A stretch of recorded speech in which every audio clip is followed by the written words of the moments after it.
ನಾಡಿದಂತಹ ಮಾತುಗಳನ್ನು ನೀವು ಈ ಕ್ಷಣದಲ್ಲಿ ಕೇಳಿದ್ದೀರಾ. ತಾರಕಾಸುರನ ಮಗ ತಾರಾಕ್ಷನೆಂಬಾತ ಸ್ವರ್ಗಲೋಕಕ್ಕೆ ದಾಳಿ ಮಾಡಿದ್ದಾನಂತೆ. ನಾನು ಕೇಳುವುದು ಸುಳ್ಳ ಹೇಳು. ಯಾಕೆ ಸಭಾಸ್ಥಳದಲ್ಲಿ ಯಾವತ್ತು ಒಂದು ವಿಚಾರವನ್ನು ಮಾಡಿಸ್ತೇನೆ. ಒಂದು ವೇಳೆ ದಾನವರು ಬಂದ್ರೆ ಏನು ಮಾಡ್ತೀರಿ? ಇದರ ಅರ್ಥ ಏನು? ಯಾವಾಗ ಹೇಗೆ ಸನ್ನಿವೇಶಗಳು ಒದಗಿ ಬರ್ತದನ್ನು ಹಾಗೆ ತಿಳಿಯುವುದಕ್ಕೆ ಪ್ರಪಂಚದಲ್ಲಿ ಯಾರಿಂದಲೂ ಸಾಧ್ಯ ಇಲ್ಲ. ಆದ್ರೆ ಬಂದವ ತಾರಕಾಸುರನ ಮಗ ಪೂರ್ವದ್ವೇಷವನ್ನು ಉಂಟನ್ನುವ ಹಾಗೆ ಸ್ಪಷ್ಟ ಆಗುತ್ತದೆ. ಬಂದವರನ್ನು ವಿರೋಧಿಸಬೇಕು ಅಂತಾದ್ರೆ ಅಭಿಪ್ರಾಯ ಏನು?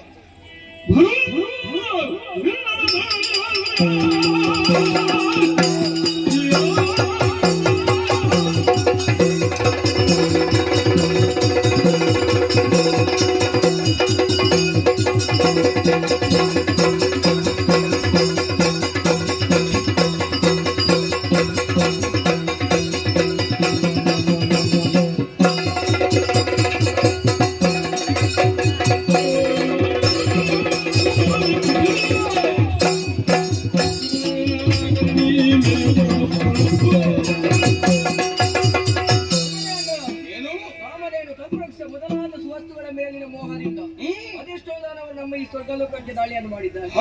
ಅದನ್ನೆಲ್ಲ ನಾವು ದೇಶಪಡಿಸಿದ್ದೇವೆ. ಸರಿ, ಹಾಗಾಗಿ ಹೇಳುತ್ತಾ ಇದ್ದೇನೆ, ಈಗ ಬಂದಂತಹ ದಾನವರನ್ನು ನಾನು ನೋಡಿಕೊಳ್ಳಿ.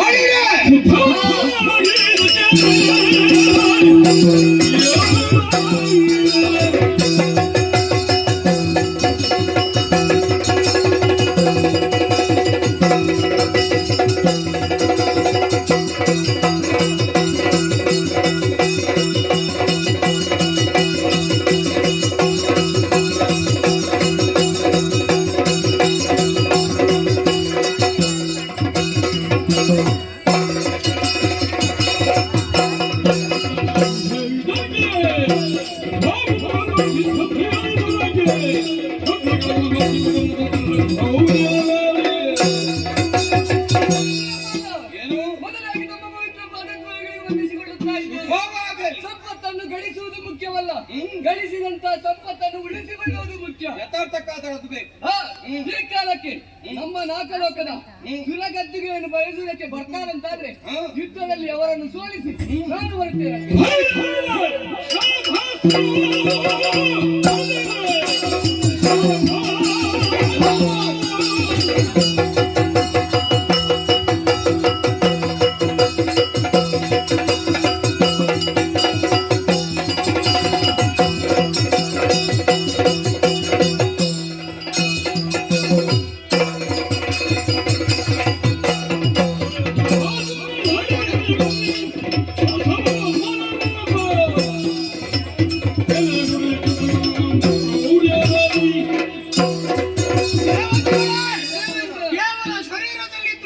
ಸಾಕಾಗುವುದಿಲ್ಲ, ಆಂತರ್ಯವೂ ಬರಬೇಕಾಗುತ್ತದೆ ಅನ್ನೋದು ನಿಮ್ಮ ಮಾತಿನ ಮೂಲಕವಾಗಿ ಸ್ಪಷ್ಟ ಆಯಿತು.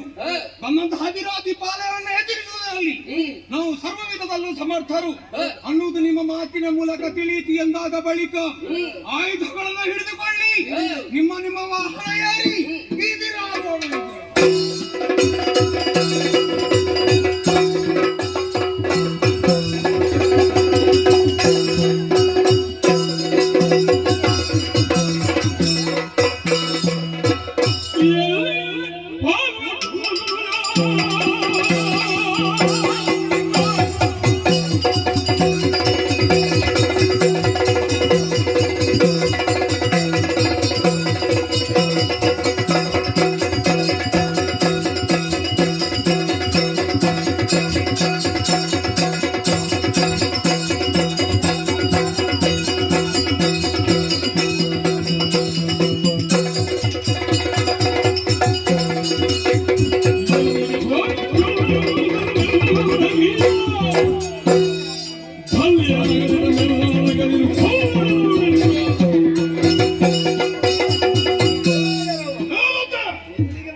ಬಂದ ಹಾಗೆ ಹಿಂದೆ ನಡೆದರೆ ಲೇಸು, ಇಲ್ಲದಿದ್ದರೆ ನೆಚ್ಚಿನ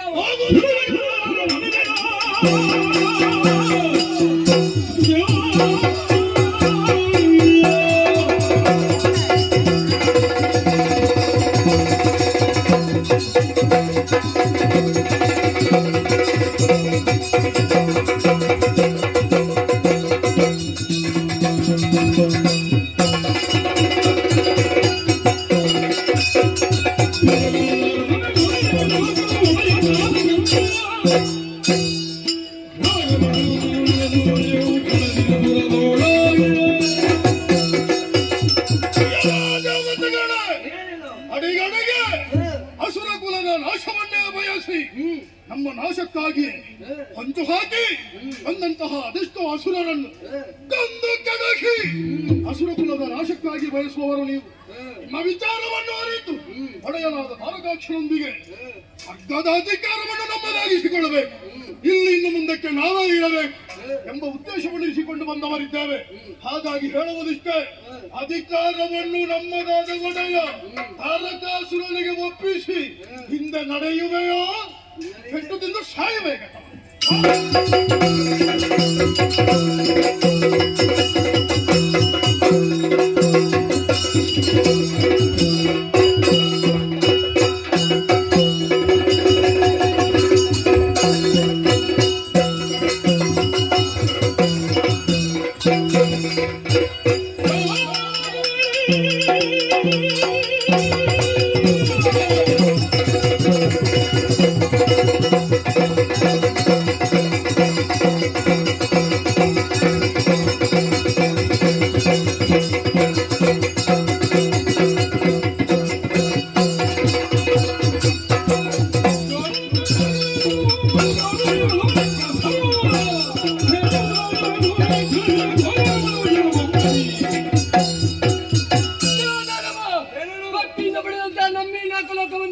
ಶಕ್ತಿಯಿಂದ ಬೆಳೆಯುವುದಕ್ಕಾಗಿ ಮುಂದುವರಿದು ಬಂದಿರ್ತಾರೆ. ನಿನ್ನ ಪ್ರಾಣ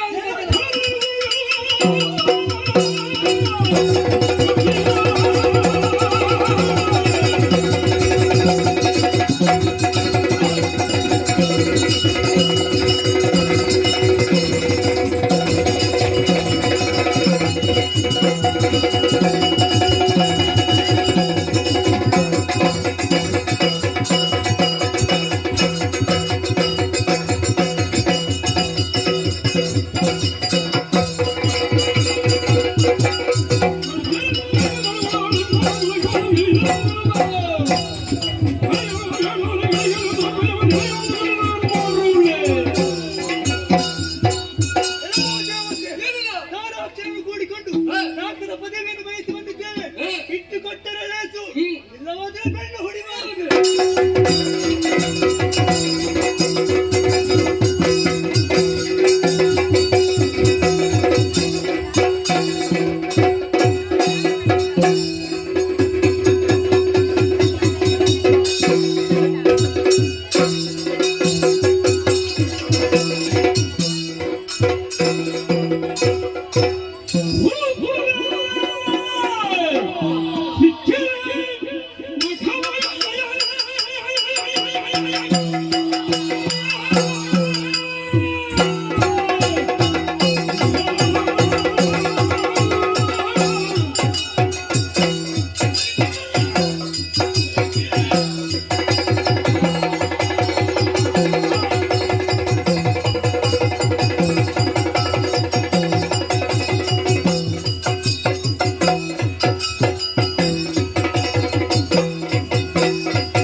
ಸೋಲು ಪೆಡಂಭೂತದಂತೆ ಪ್ರತ್ಯಕ್ಷವಾಗಿ ನಿಂತಿದ್ದದ್ದನ್ನು ಅರ್ಥ ಮಾಡಿಕೊಂಡರೂ ಕೂಡ ಆಯುಧವ ಅವನನ್ನು ಝಳಪಿಸುತ್ತ ಪ್ರಬಲ ವಿಕ್ರಮಿಯಾದ ವಿಕಟ ವೀರನಾದ ತಾರಕಾಕ್ಷರೊಡನೆ ಸೆಳಸಿಯೇನು ಈ ಕುಂಭ ಧೈರ್ಯದಿಂದ ನೀನು ಬಂದದ್ದು ನನಗೆ ಸಂತೋಷ ಕೊಟ್ಟಿದ್ದು ಮಗ ಸಿಕ್ಕಿದೆ. ನೀನೆಲ್ಲಿಯೂ ಅಡಗಿ ಕುಳಿತಿದ್ದೀಯ ಅನ್ನೋದಕ್ಕಾಗಿ ಹೇಳಿದ್ದನು. ಮತ್ತೆ ನನ್ನ ಕೈಗೊಮ್ಮೆ ನೀನು ಸಿಗಬೇಕನ್ನುವುದು ನನ್ನ ಬಹುಕಾಲದ ಬಯಕೆಯಾಗಿತ್ತು. ಈ ಮೊದಲು ನಮ್ಮವರಿಗೆ ಮಾಡಿದ ಅನ್ಯಾಯ ಹೇಳಿಲ್ಲ ಲೆಕ್ಕ ಹೇಳಿ ಹೇಳಿ ಹೇಳಿ ಸರಿಯಾದಂತಹ ಶಾಸ್ತಿಯನ್ನು ಮಾಡಬೇಕು. ಇದು ನಮ್ಮ ಉದ್ದೇಶವಾಗಿತ್ತು. ಆದರೆ ನಿನಗೊಂದು ಅವಕಾಶ ಕೊಡ್ತೇನೆ. ಏನು?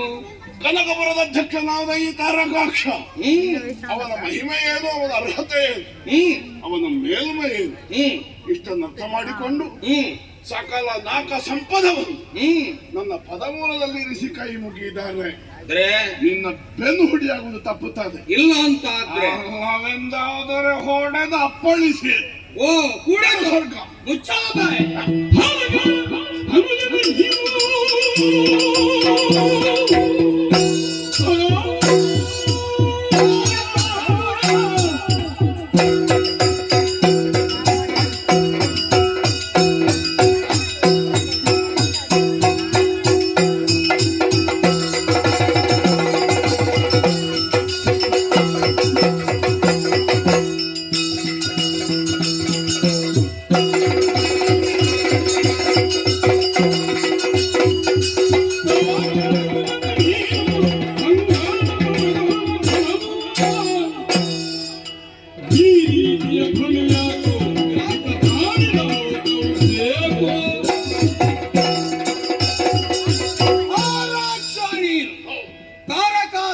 ಮಗ ಅಪ್ಪ ಸತ್ತಿದ್ದಾನೆ.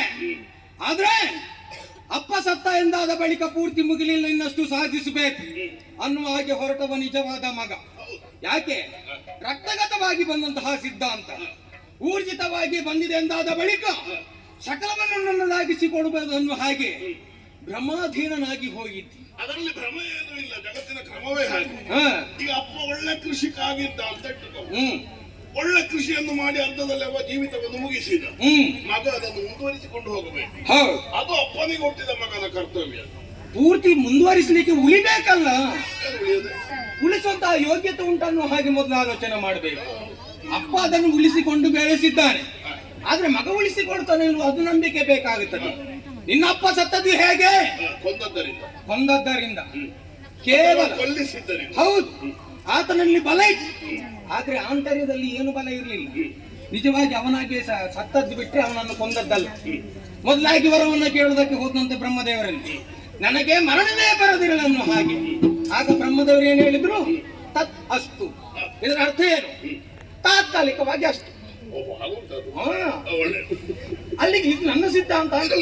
ಹೌದಾ? ನಿನ್ನ ಸಿದ್ಧಾಂತ ನಾವು ಕೆಲಸ ಒಪ್ಪಬೇಕಾಗ್ತದೆ. ಅದ ನೀವು ಒಪ್ಪಿಕೊಳ್ಳಬೇಕಾಗುತ್ತದೆ. ಈಗ ಆದ್ರೆ ಗೆದ್ದು ಬುದ್ಧಿ ಕಲಿತವರು ಕೆಲವರು, ಸೋತು ಕಲಿತವರು ಕೆಲವರು. ನೀನು ಎರಡನೇ ವರ್ಗಕ್ಕೆ ಸೇರಿದವರು. ಇಲ್ಲ ಇಲ್ಲ, ಸೋತು ಮತ್ತೆ ಅದನ್ನು ಕಲ್ತಿದ್ದೇನೆ ಅನ್ನುವಂತಹ ನೆಮ್ಮದಿ ನನಗೆ. ಎಂತದ್ದು ಕಲ್ತಿದ್ದೆ ಅಂತ ನೋಡ್ಬೇಕು. ಹೌದು, ತದನಂತರ ಅದು ಕಲ್ತಿದ್ಯಲ್ಲ ಬೇಡದಿದ್ದದ್ದು ಕಲ್ತಿದ್ಯಾ ಪರಮೇಶ್ವರ ದೇವರು ಹೇಳಿದ್ರಂತೆ, ಯಾವುದು ಬ್ರಹ್ಮದೇವರು ಹೇಳಿದ್ರಂತೆ, ಹರಗಿರಿಜರಿಗೆ ಮಗ ಹುಟ್ಟಿದ್ರೆ ಅವನಿಂದ ಸಾಯ್ತಾನೆ. ಪರೋಕ್ಷವಾಗಿ ಹೇಳಬೇಕಾ? ಆ ಕ್ಷಣಕ್ಕೆ ನನಗೆ ಮತಿಲ್ಲವಾಗಿತ್ತು. ಇಲ್ಲ ಅಂತಾದ್ರೆ ಬೇರೆ ಯಾವುದೋ ಮಗುವನ್ನು ಹೋಗಿ ನಿನ್ನ ಅಪ್ಪನ ಬದಿಯಲ್ಲಿ ನಿಲ್ಲಿಸಿಗೆ ತೋರಿಸಿದ್ರೆ ಸಾಕಾಗ್ತಿತ್ತು. ನಿನ್ನಪ್ಪ ಸಾಯ್ತಿತ್ತು. ಯಾಕೆ? ಆಂತರ್ಯದಲ್ಲಿ ಆತನ ಬಲ ಹೀನವಾಗಿದೆ. ಇಲ್ಲದೆ ಇದ್ದದ್ದು ನಿನಗೆ, ನನ್ನ ಅಪ್ಪನಿಗಲ್ಲ. ಹೌದಪ್ಪ, ಒಪ್ಪಿಕೊಳ್ತೇನೆ, ನೀನು ತೋರಿಸಿದ್ದನ್ನೆಲ್ಲ ಒಪ್ಪಲಿಕ್ಕೆ. ಆದರೆ ಆ ಕ್ಷಣದಲ್ಲಿ ಬ್ರಹ್ಮನ ವಾಣಿ ಹೇಗಿತ್ತು ಅದಕ್ಕೆ ಪೂರಕವಾಗಿ ನಾನು ವ್ಯವಹರಿಸಿದೆ. ಹರಗಿರಿಜರು ಒಂದಾದ್ರೂ ಮಗು ಹುಟ್ಟಿದ ಹೋಗಿ ಹತ್ತಿರದಲ್ಲಿ ತೋರಿಸಿದೆ. ಅದರಿಂದಲೇ ಸತ್ತದ್ದು ಬಿಟ್ರೆ ಪರೋಕ್ಷವಾಗಿ ಆತನನ್ನು ಕೊಂದದ್ದಲ್ಲ. ಇಲ್ಲ ಅಂತಾದ್ರೆ ಲೋಕ ವಿಕ್ರಮಿ ಎಂದೆನಿಸಿಕೊಂಡಂತಹ ನಿನ್ನ ಅಪ್ಪನನ್ನು ಒಬ್ಬ ಮಗು ಕೊಲ್ತಾನಂತಾದ್ರೆ ನೀನು ನಂಬಬಹುದಾ? ಆ ಕಾಲಕ್ಕೆ ಹೌದು ಆಗಿದೆ.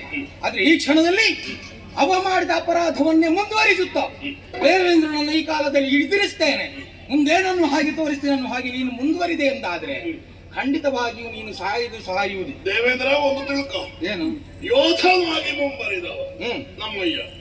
ಯಾವ ಯೋಧನೇ ಆಗಲಿ ಇನ್ನೊಬ್ಬರನ್ನು ಹೊಡೆಯುತ್ತೇನೆ, ಇನ್ನೊಬ್ಬರನ್ನು ಕೊಲ್ಲುತ್ತೇನೆ, ಈ ವಿಶ್ವಾಸದಿಂದ ಮುನ್ನುಗ್ಗಬೇಕು. ಆದರೆ ಇದಿರಾಳಿಯಾಗಿ ಬಂದವನ ಹೊಡೆತವನ್ನು ತಿನ್ನುತ್ತೇನೆ, ದುರದೃಷ್ಟವಶ ಹ್ಮ್. ಅವನಿಂದ ಸಾಯುವುದಕ್ಕೆ ಒದಗಿ ಬಂದರೆ ನಾನು ಸಾಯ್ತೇನೆ. ಹ್ಮ್. ಈ ತೀರ್ಮಾನವನ್ನು ಮಾಡಿಕೊಳ್ಳಬೇಕಾಗುತ್ತದೆ. ಓಹೋ. ಆದ್ದರಿಂದ ನಮ್ಮಯ್ಯ ಸತ್ತ, ಹ್ಮ್. ಅಳಿದು ಹೋದ, ಹ್ಮ್. ಅದಕ್ಕಾಗಿ ಖೇದ ಏನೂ ಇಲ್ಲ. ಹ್ಮ್. ಯಾಕೆ ರಣರಂಗವನ್ನು ಹೊಕ್ಕವ ನಮ್ಮ ಅಯ್ಯ ಹ್ಮ್.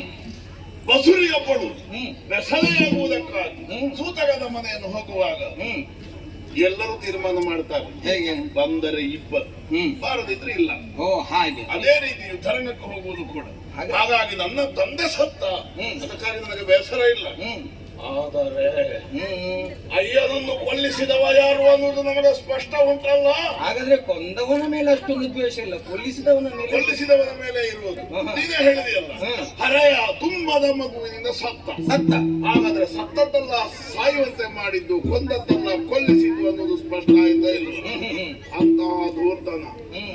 ಎದೆ ಕುಂದಿಗೆಯ ಮೇಲೆ ಎಡಗಾಲಿಟ್ಟು ಹ್ಮ್. ಅವನ ಎದೆಯೊಳಗೆ ಎಷ್ಟು ರಕ್ತ ಮುದ್ರಿಕೆಗಳಿವೆ ಅನ್ನುವುದನ್ನು ಲೆಕ್ಕ ಮಾಡದೆ ಹೋದರೆ ಹ್ಮ್. ಅಂತಹ ಧೀರನಾದ ಅಪ್ಪನಿಗೆ ಹುಟ್ಟಿದ ಮಗ ನಾನಾಗಿ ಏನು ಪ್ರಯೋಜನ? ಆದ್ದರಿಂದ ಘಂಟಾಘೋಷವಾಗಿ ದಿಕ್ಕು ದೆಸೆಗಳು ಕೇಳುವ ಹಾಗೆ ಹೇಳುತ್ತೇನೆ, ಮಾಡಿದ ತಪ್ಪಿಗೆ ಕ್ಷಮೆಯಾಚಿಸಿ ಸ್ವರ್ಗ ಕೊಟ್ಟರೆ ಬದುಕು ತಿಮ್ಮಗನೆ. ಹ್ಮ್.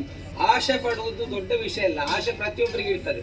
ನಾನು ಬಂಡೆ ಕಲ್ಲಿನ ಮೇಲೆ ಕಾಲಿಟ್ಟು ಬಂಡೆ ಹುಡಿಯಾಗುತ್ತೆ. ಒಂದು ಬಂಡೆಯಲ್ಲಿಟ್ಟು ತೋರಿಸು. ಅಲ್ಲ, ಅದನ್ನೇ ಹೇಳಿದ್ ನಾನು, ಆಸೆ ಪಡುದು ಸುಲಭ, ಅದು ಆಗುತ್ತಾ ತಿರುವಾಗ ಮತ್ತೆ ಅಲ್ಲ, ಗೊತ್ತಾಗಲ್ಲ. ಈ ಬಂಡೆ ಯಾವ ಉಪಮೆ ಅಂತ ಕೇಳಿ ಯಾರಿಗೆ ಹೇಳಿ? ಈಗ ನಿನಗೆ ಈಗ ನಾನು ಹೇಳಿದ್ದು, ಹೋಗಿ ನನ್ನ ಎದ್ದಕ್ಕೆ ಮಾಡ್ತೇನೆ ಅಂತ ಹೇಳಿ. ಅದು ಬಂಡೆಯ ಮತ್ತೆ ಉಳಿದ ನಿನ್ನಿಂದ ಬಾರೋ.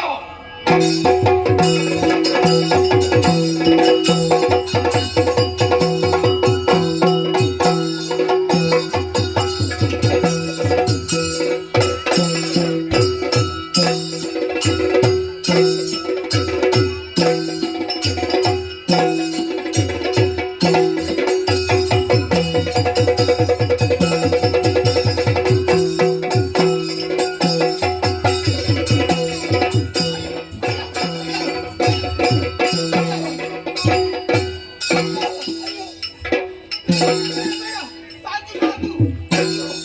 ನಿನ್ನ ಶರೀರದ ಗಾತ್ರಕ್ಕಿಂತಲೂ ಬಲವಾದ ನಿನ್ನ ಪೆಟ್ಟು ಪುಣ್ಯಾತ್ಮ ಎಷ್ಟೊಂದು ಪೆಟ್ಟು ತಿನ್ನಬೇಕಾಗುತ್ತದೆ. ನಾವು ಯಾವಾಗಲೂ ಹೀಗೆ ಬಡಿಯುವುದಿಲ್ಲ. ಬಡದ್ರ ಇನ್ನೊಬ್ಬ ಇದ್ರ ನಿಲ್ಲಿಕ್ಕಿಲ್ಲ, ಗೊತ್ತುಂಟ? ಯಾರಿಗೆ ಬಡಿಬೇಕು ಅವರಿಗೆ ಬಡಿಯುವ ನೀನು. ಬಡದದ್ದು ಹಾಗೆ ಈಗ ಹಾಗೆ ಬಂಡೆಗೆ ಹೋಲಿಸಿಕೊಂಡು ತನ್ನನ್ನು ಒಮ್ಮೊಮ್ಮೆ ಏನಾಗ್ತದೆ, ಇದಿರಾಗಿ ಬಂದವ ಯಾರು? ಕನಕಪುರದ ಹೆಬ್ಬಂಡೆ, ಗೊತ್ತುಂಟ ನಿನಗೆ?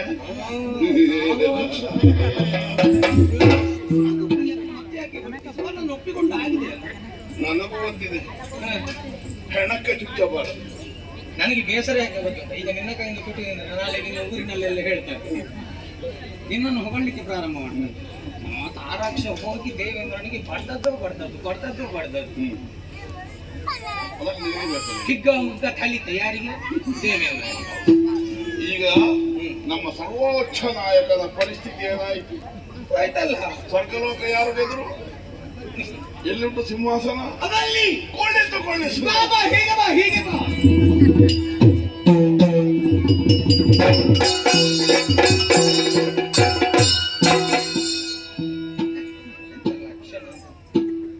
ಸರಿಯಾದ ಪೀಠ ಇದು, ಅದರಲ್ಲಿ ನಾನು ಕೂತ್ರೆ ಇಷ್ಟಕ್ಕಾಗಿ. ಅಯ್ಯ, ಓ, ಇದು ಒಂದು ಲೆಕ್ಕದಲ್ಲಿ ಹೊಗಳಿಕೆ, ಹೌದಾ? ಆದ್ರೆ ಪರಂಪರೆ ಹೊಗಳಿಕೆ ಪರಂಪರೆ ಹೊಗಳಿಕೆ ಅವರು. ಅದು ಲೆಕ್ಕಲ್ಲ. ನಾವೆಲ್ಲ ಕ್ರಮ ಬಿಟ್ಟು ಹೋಗುವವರು. ಅದು ಈಗ ಪರಂಪರೆ ಅಂದ್ರೆ ಯಾವುದು? ನಿನ್ನ ಯಾವಾಗಲೂ ಊಟೆಲ್ಲ ಕೊಡುವ ಕ್ರಮ ಹೇಗೆ? ನಿನಗೆ ಇಲ್ಲಿಯ ಪರಂಪರೆ ಎಲ್ಲ ಮುಟ್ಟದಾಗ್ಬೋದು ಅಂತ. ಮತ್ತೆ ನಾವು ಕೆಳಗಿನಿಂದೆಲ್ಲ ಮೇಲೆ ನೋಡಿಕೊಂಡು ಇರ್ತೇವೆ. ನಮ್ಮ ಕಣ್ಣಲ್ಲಿ ಗೊತ್ತಾಗುತ್ತದೆ. ಕುಡಿರೆ ರಾಜರಾಜಾಧೀಶ, ರಾಜ ನಕ್ಷತ್ರ ಚಂದ್ರೋದಯ, ಹರಿದಿವರ ಮಾರ್ತಾಂಡ, ವೈರಿಗಳಿಗೆ ಸಿಂಹ ಸದೃಶ, ನಾಗಲೋಕಾಧೀಶ ಯಾರು ಅಂತ ಕೇಳಿ ಅಸುರರಳದಮ್ಮ. ಓ, ಅದಿಲ್ಲ ಆವ ಮಾವ ಎಂಟಾಗಲು ಅಸುರ ಆವ ಎತ್ತೆ ಮೇಳ ಎಲ್ಲ ಸುರರು ಶ್ರೇಷ್ಠ. ನಾನು ಯುದ್ಧದಲ್ಲೆಲ್ಲ ಮೆಟ್ಟಿದ್ದೇನೆ, ನಿನ್ನ ನಾಲಿಗೆ ಮೆಟ್ಲಿಗೆ ಬಾಕಿ ಬಿಡಿಸ್ಕೊಳ್ತೀಯಾ? ಜಯವಾಗಲಿ, ಶುಭವಾಗಲಿ, ಶುಭವಾಗಲಿ. ಕಚ್ಚಿದ ಹಾವು ಹಿಡಿದು ವಿಷ ಕಕ್ಕಿಸುವುದು ಇನ್ನು ಹೆಡೆ ಎತ್ತಲಿಗೆ ಸಾಧ್ಯಲ್ಲ ಈ ಕಾಳಿಂಗಕ್ಕೆ.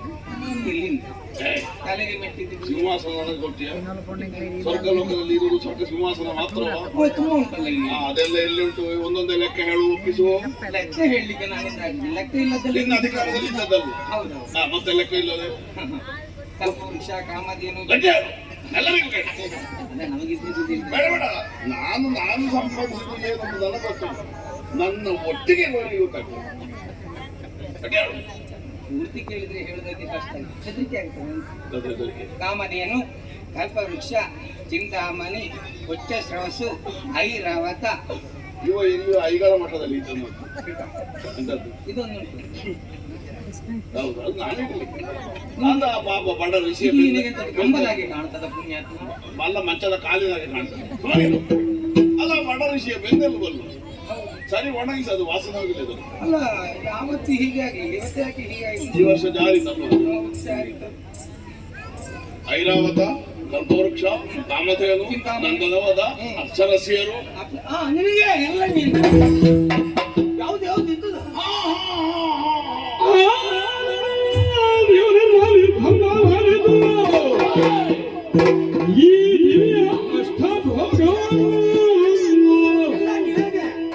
ಮೋಹ